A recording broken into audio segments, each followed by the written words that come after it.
안녕하세요. 이번 영상에서는 가습기를 한번 소개해 보도록 하겠습니다. 최근 날씨가 쌀쌀해졌어요. 이미 가습기를 집에서 사용하고 계신 분들 계실 텐데요. 저는 올해 초부터 가습기를 구매를 하려고 고민을 많이 했습니다. 근데 찾아보니까는 종류가 몇 가지가 있더라고요. 그래서 어떤 제품을 사야 될지 고민을 굉장히 많이 했는데 저는 결국에는 초음파식 가습기를 선택을 했습니다. 초음파식 가습기는 아마 시중에서 가장 많이 사용하는 제품일 거예요. 왜냐면은 가습량도 풍부하고 가격이 좀 대중적이거든요.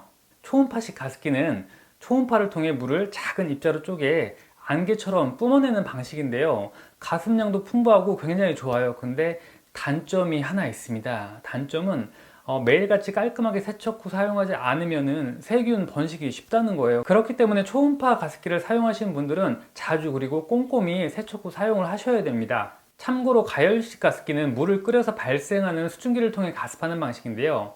위생과 살균적인 부분에서는 장점이지만 전기세 그리고 안전사고에 대한 부분은 아무래도 단점으로 많이 지적이 되고요. 또한 기화식 가습기는 필터를 적셔 송풍을 시켜 가습시키는 방식인데요. 단점으로는 가습 속도가 늦고 악취가 발생할 수도 있다는 단점이 있다는 겁니다. 어쨌거나 모두 장단점이 있는 거고요. 초음파식 가습기, 특히 제가 선택한 미로 가습기의 경우는 완벽 분리 세척이 가능하기 때문에 매일같이 잘 세척 후 사용을 하면은 세균 번식 걱정 없이 사용할 수 있다는 점 기억하시면 될 것 같고요. 한번 제품을 개봉을 해 보겠습니다. 지금 박스를 열고 있는 모습인데요. 보시면 터치 스테이션부터 어댑터, 본체 하부, 가습 엔진 등 다양한 부속품들이 있습니다. 근데 이게 다 분리되어 있어요.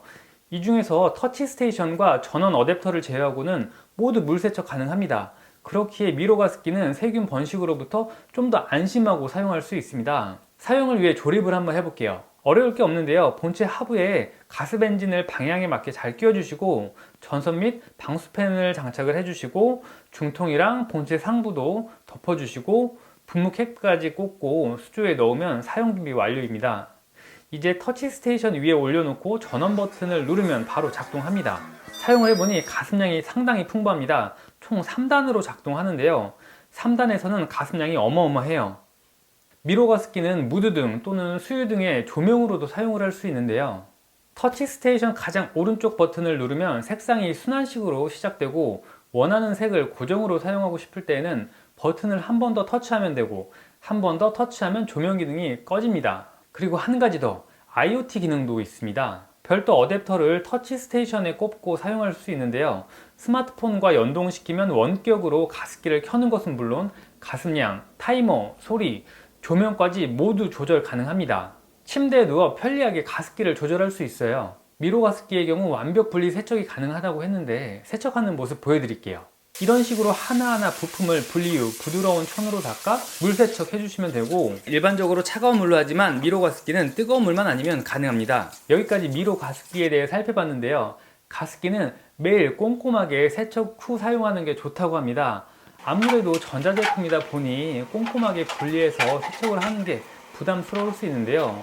미로 가습기의 경우는 완벽 분리 세척을 지원하기 때문에 부담 없이 분리하셔가지고 깔끔하게 세척하셔가지고 사용하시면은 세균 번식 걱정 없이 사용할 수 있다는 점 기억하시면 될 것 같고요.